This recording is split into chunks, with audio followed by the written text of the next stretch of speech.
Ang pinaka-pang-araw-araw naming paninda ay ang puto, kutsinta, at saka suma. Yan ang dinadayo sa akin. Sumang ihaka. Sa totoo lang, ang daming nagamit ng pangalan ko. Ang special puto ni Tita Amor. Iba eh. Hindi ganito yung puto sa amin eh. Hindi siya basta-basta puto. Para sa akin, nasa ko rin bibingka.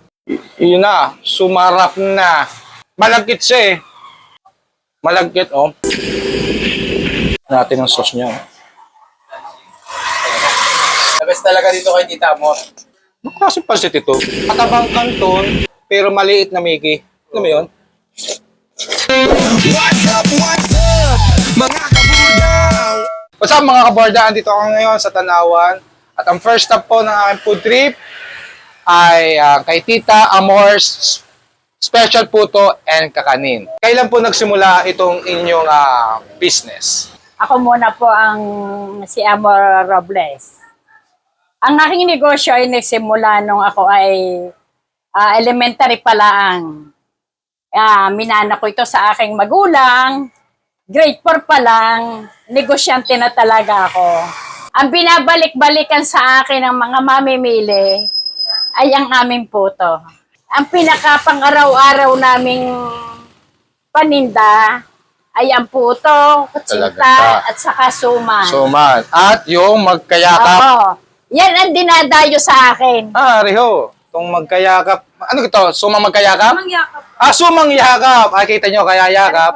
Kasi magkayakap. Pwede kaming mag-deliver na isasabihin lang sa rider. Ang aking panindang ito ay naka-Facebook, naka-page.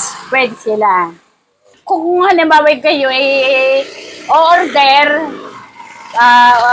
tumawag lang kayo 0950-531-0248. Ang address ay 162 Abilino Street, Tanawan City, Batangas, Poblacion 3. Handang-handa na ako mga kaborda.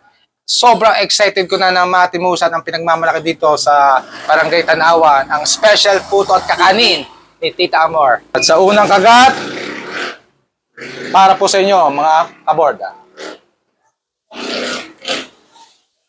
Sarap pa. Ano itong mga puti-puting ito? Pare, special cheese yan. Mayroon pa pala special cheese. Oo. Kaya baka ito itong nagpasarap. Yung nagpasarap dyan. Tsaka yung lambot niya. Tutunaw sa dila mo, no? Oo. Tunaw sa andila. Parang alam mo yung, parang yung bibingka. Malambot siya. Masarap sa palalo ko sa andila. Muwal pa ako eh. At, hindi siya basta-basta puto. Para sa akin, nasa ko rin bibingka. Nakita nyo ga, ubos ko na agad. Quality. Quality talaga, pare. Quality pare. Hindi pa tayo tapos, pare. Bititikman ka pang isa. Oo nga eh. Pero pa, Sumang magkayakap. Yan, isa rin yan sa mga paborito ko dito. sa amin, tamales yung tawag din eh. Amoy na mo yung aroma ng dahon ng saging. Sabi oh. Lagkit niya oh. Ang tawag pala din eh sa Tanawan ay arnibal. Anibal yan, pare. Yan. Lagay natin ha. Oh. Yun na. Sumarap na. Oh! Sino nagawa na rin? Sino nagawa na arnibal? Si tita ba? O sa kanya, kapit. Malagkit siya eh. Kita mo?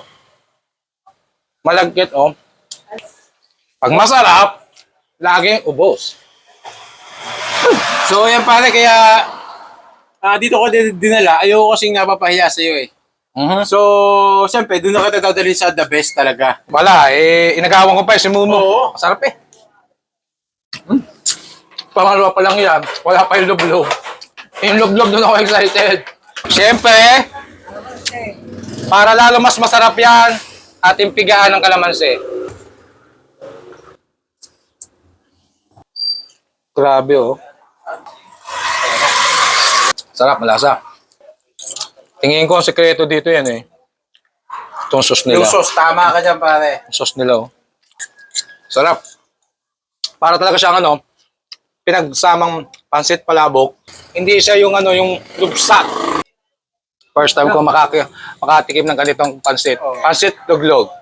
Lasa ko yung paring momo. Isasabay mo yan sa pagkain. Nakakalimutan natin. Parang ano mo siya. Pagsasamahin? Oo. Ano ba to? Usually, pinapahid yan eh. Ano eh. Ayun. Oo, yan. Putit, hindi ko ganda ubus. Oo. Yan. Usually, ganyan nga pala yan. Magka-partner yan. Mas masarap nga ho nakasama yung puto. Kasi na-absorb niya eh. Saktong-sakto ho doon sa kanyang ano. Tapos kaping barako. Maraming barako. Oo, pare. Ako the best. Ayos na naman ang almusal ni Kaborda. Parang ako mapapalimit din sa Tanawan.